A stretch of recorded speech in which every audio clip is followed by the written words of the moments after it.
Hello everyone, আজকে আমি একটা খুব চেনা recipe and also popular recipe তোমাদের কাছে নিয়ে এসেছি। এটা অনেকেই খেতে ভালোবাসে, সেটা হচ্ছে চিঁড়ের পোলাও।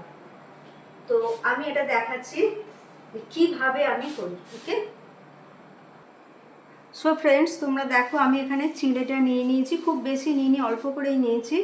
তো আমি এটা এখন এখানে ধুয়ে নিলাম। খুব বেশি ধুলে চিঁড়ে নরম হয়ে যায়, আমরা সবাই জানি। তো ধুয়ে নিয়ে আমি এই প্লেটের মধ্যে দিয়ে দিলাম এটাকে,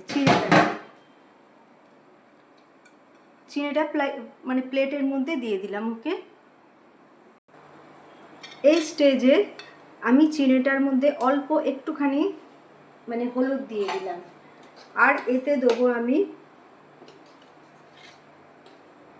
একটুখানি চিনি, সেটা যে যেরকম মিষ্টিটা প্রেফার করে সেরকম চিনি দিলাম।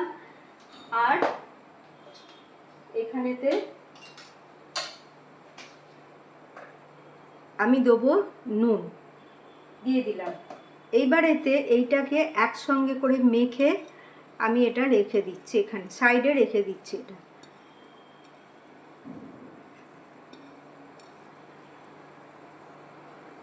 আর একটুখানি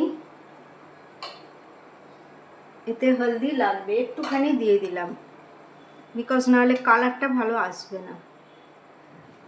এটা হলো, এটা আমি সাইডে রেখে দিলাম। এইবারেতে এইখানে আমি নিয়েছি হচ্ছে কাজু আর কিশমিশ। তো গ্যাসটা খুব কম করা আছে, তো আমি দুটোকেই দিয়ে দিলাম এখানে। এটা জাস্ট একটু সটে করে নেওয়ার জন্য কাজু আর কিশমিশটাকে।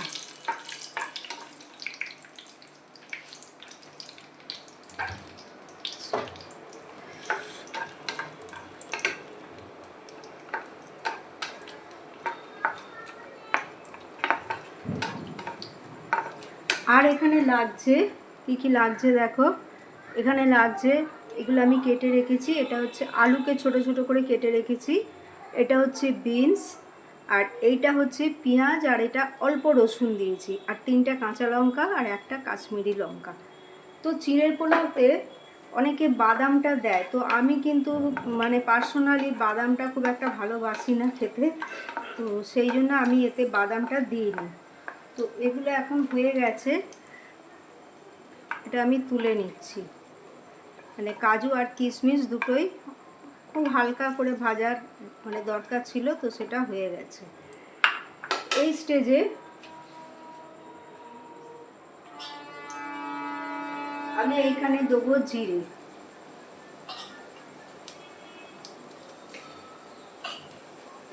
তোমরা দেখতে পাচ্ছ, হ্যাঁ আমি দিয়েছি জিরে। আর এইবারে এই যে পেঁয়াজ আছে, পেঁয়াজটা আমি দিয়ে দিলাম, পেঁয়াজ আর রসুন একসঙ্গে দিয়ে দিলাম, একসঙ্গে দিয়ে দিলাম।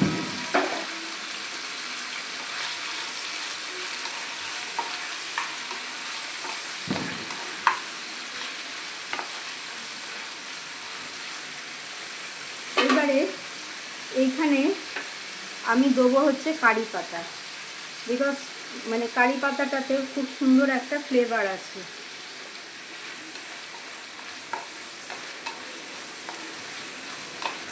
এবার এটা একটু ব্রাউনিশ কালার এলে তারপরে এই স্টেজে আমি এখানে দিয়ে দিলাম হচ্ছে আলু, আর এইখানে এই কাশ্মীরি লঙ্কাটা দিলাম, আর দেবো এখানে বিনসটা কেটে রেখেছিলাম, বিনসটা দিয়ে দিলাম।